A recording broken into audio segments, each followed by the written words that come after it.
Mixing kick and bass is without a doubt the most important step in electronic music production. It is the step that can make or break your track. So if you have been struggling with getting a clear low end and a tight and punchy kick and bass, then this is the right video for you. Because today I will share with you my 3 mixing tips to improve your low end. Hey, what's up? This is Jonas, and I myself know the struggles with the low end very well. Especially when you want to compete with the quality of other club tracks to be able to play them in your DJ sets. Getting the kick and bass right is absolutely essential. For over 10 years I've accumulated various techniques and experiences, and I had great teachers and mentors along the way. And to this day I'm still learning and improving my skills. And today I want to share some of these techniques with you. Now, just with many things in audio, there are always several ways on how to achieve a result. And everything comes down to practice and the ability to really hear and understand properly what you are doing. So don't just copy everything that I show you right now. Look at it more as a toolkit and just pick the right option for your situation and track.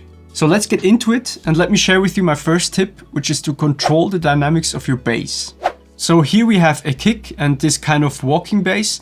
The bass comes straight out of Diva, but I froze and flattened the track because like this you can better see the waveform. Now let's just play it and listen to it how it sounds like. Right now there's no processing on each of the tracks.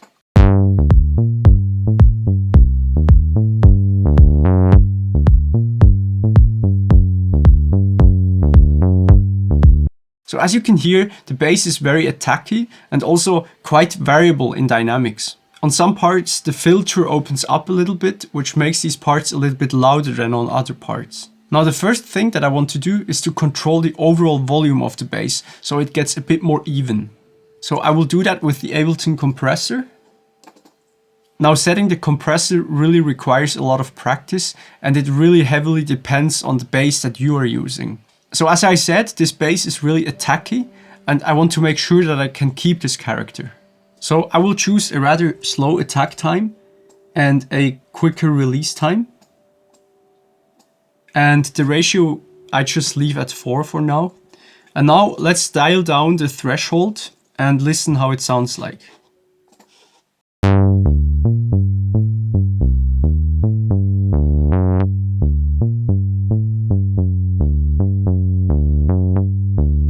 This sounds about right. So now it's important that we set the volume exactly like as it was before, so we can compare before and after. And I will do that with the Ableton utility plugin and group them together. And now just dial up the gain on the utility a little bit. And now turn this whole thing off. You really want to make sure that it's the same volume, because only like that you can decide what's actually better. So now we smoothed out the whole recording a little bit. Now these attacky sounds on the bass might be a little bit too harsh, so I'm gonna use a transient shaper to reduce the transients a little bit. I like to work with Oxford Evolution in this case. Working with a transient shaper gives me a little bit more fine-tuning and another character than working with a compressor. So let's dial back the transients a little bit and also increase the sensitivity. So we can make sure that it really triggers on every individual note.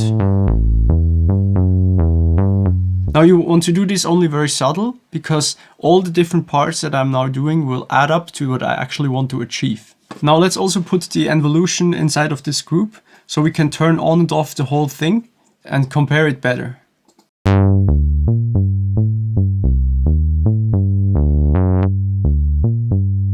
So it already sounds way smoother and more controlled than in the beginning. Now I also really like to put a limiter, the one from FabFilter, on my master channel, because like this I can always see the dynamics of the different instruments that are playing.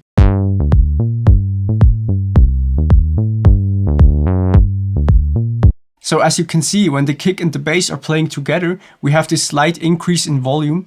And I want to try to control this now a little bit. And for that I will use sidechain compression, or also called ducking. And basically what it does, it just, every time that the kick is playing, the bass will reduce its volume a little bit. There are actually 2 methods that I like to apply, and I will show them both to you right now. The first method is to use a compressor on your bass channel. And now up here, you can choose a sidechain input. And here you can now choose the kick drum. And now the compressor doesn't react to the bass anymore, but to the kick drum that I chose. For the settings, it really depends on the effect you want to achieve with this. For some styles, it might fit if you really hear the bass pumping up and down. And for other styles, it's the best if you don't hear it at all. So now the release time of the compressor plays a big role, because the longer the release time gets, the longer this pumping sound will last. Now for the other parameters, let's set the attack time a little bit shorter, but not too short, because otherwise you will get some artifacts or clipping which you don't want. For the threshold, again, this depends on how impactful you want to have this effect. So now let's go down a little bit. Until we see here around 3 dB of gain reduction. Now you can also do this more.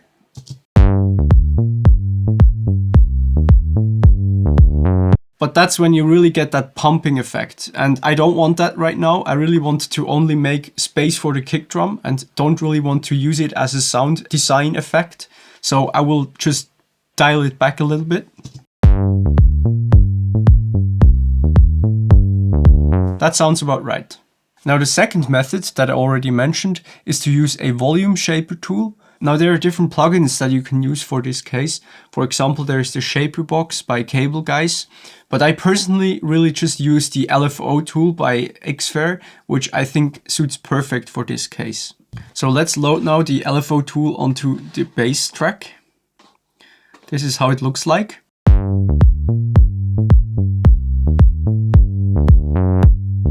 Now I use this tool really quite often, and with it you can really do surgical cuts and adjustments to the signal. Here you can basically draw in the volume automation on every beat. So like that, for example, you can only cut out the sounds at the beginning very shortly. And in the end, I will make a little roll in so it doesn't clip, because if it just like goes from 1 to 0, it will have a distortion effect on the signal, and I don't want that, so I will make this little roll-in effect at the end.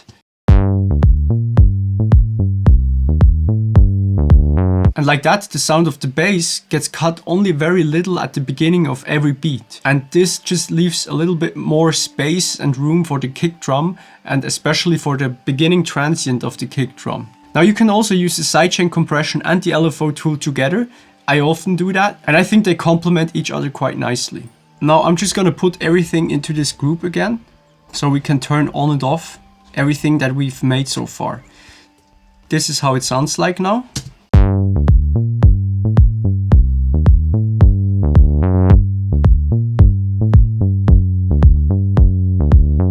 It just sounds much more controlled already when I turn on the whole chain that I just produced. And also when I now look at the graph inside of the limiter and turn on and off the whole chain, you will see that there's quite a big difference. So here's without it. Now with it. So you can already see that the transients are way more even than before. Now the next tip that I have for you is to shape the frequencies on each of these tracks. So let's check out the kick drum first. Now before we start, just one thing. The most important part is that you choose good samples. The better your sample, the less adjustments you have to make later on in your mixdown. And this is especially true for the kick drum, because the kick is really the foundation of your track. You also don't have to tune your kick drum if it already sounds good in the mix. You can try to change the pitch, but for a short kick drum like this one, it doesn't hugely matter in my opinion. And if you have to make really heavy adjustments to the pitch of your kick drum, then you should have chosen another sample in the first place. So with this out of the way, let's listen to this kick right here.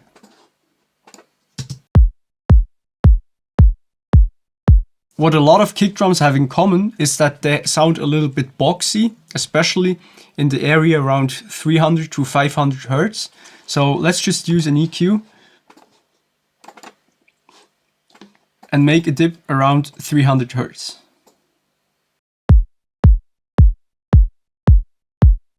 You can also see it here on the graphic visualization.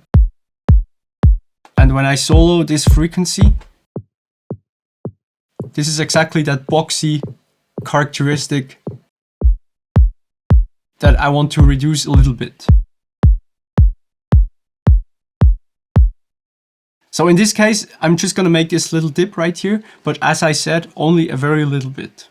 Now, if your kick drum doesn't have enough punch in the low end, I can really recommend to start working with the subfilter by Brainworks. This is a tip that Marcel Schneider gave to me, and I use it ever since, so thank you, Marcel. The subfilter is a free plugin, but it can really take your kick drum onto another level. It basically just creates a cutoff with a resonance that creates this really nice punch at this particular frequency. So just set it to the frequency where you want your punch to be. In this case, it's around 40 to 50 Hertz. And now let's dial back the low end knob a little bit and set it to low resonance. And now let's hear how it sounds like.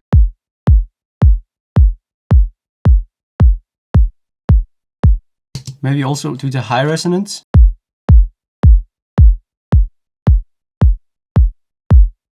Yeah, that sounds really nice.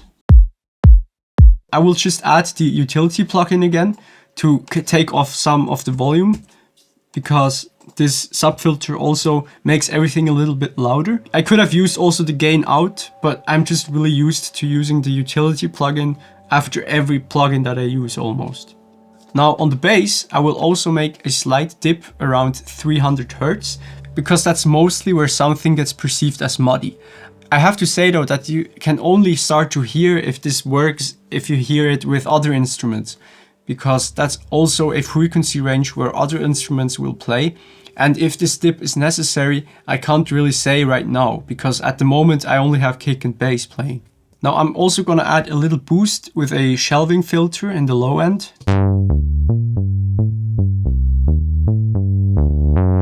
Right now you can actually also hear the LFO tool playing a little bit, so it would be reasonable to also automate that when the kick is not playing. So just deactivate the LFO tool as soon as the kick drum is not playing anymore, because you only want the LFO tool to really punch through as soon as the kick drum starts playing. Now the next step might sound a bit strange at first, but I also really like to add a low cut to my bass, because this just makes the sound much more defined somehow. Just make sure that the slope is not too steep, so you don't get any phase issues, but like that it shouldn't be any problem. Just try it out yourself and you will see that it actually really sounds better. This is now how both the tracks sound together.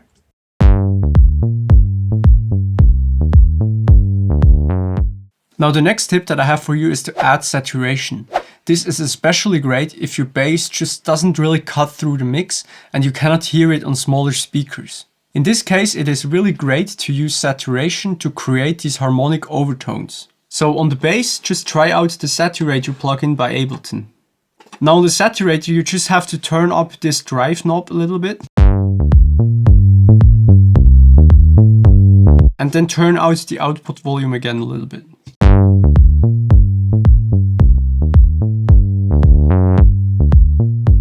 Another plugin that I like to use is the Saturn plugin by FabFilter. On this plugin you can choose between different saturation modes, and I personally really like the warm tube mode. Now what's really nice about the Saturn is that you can also split the bands into different frequencies, and let's say we want to only add saturation everything that's above 250 Hertz. Now the other bands down here you just turn off. And now only all frequencies above 250 Hertz are getting affected by this plugin. You can also turn up the drive a little bit more.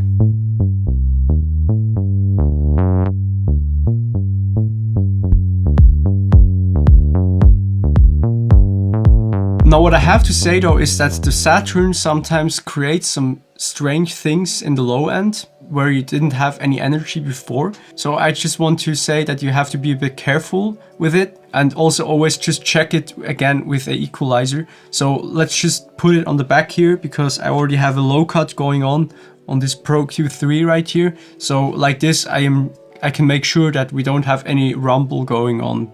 And now let's just listen to the whole track, how it sounds like.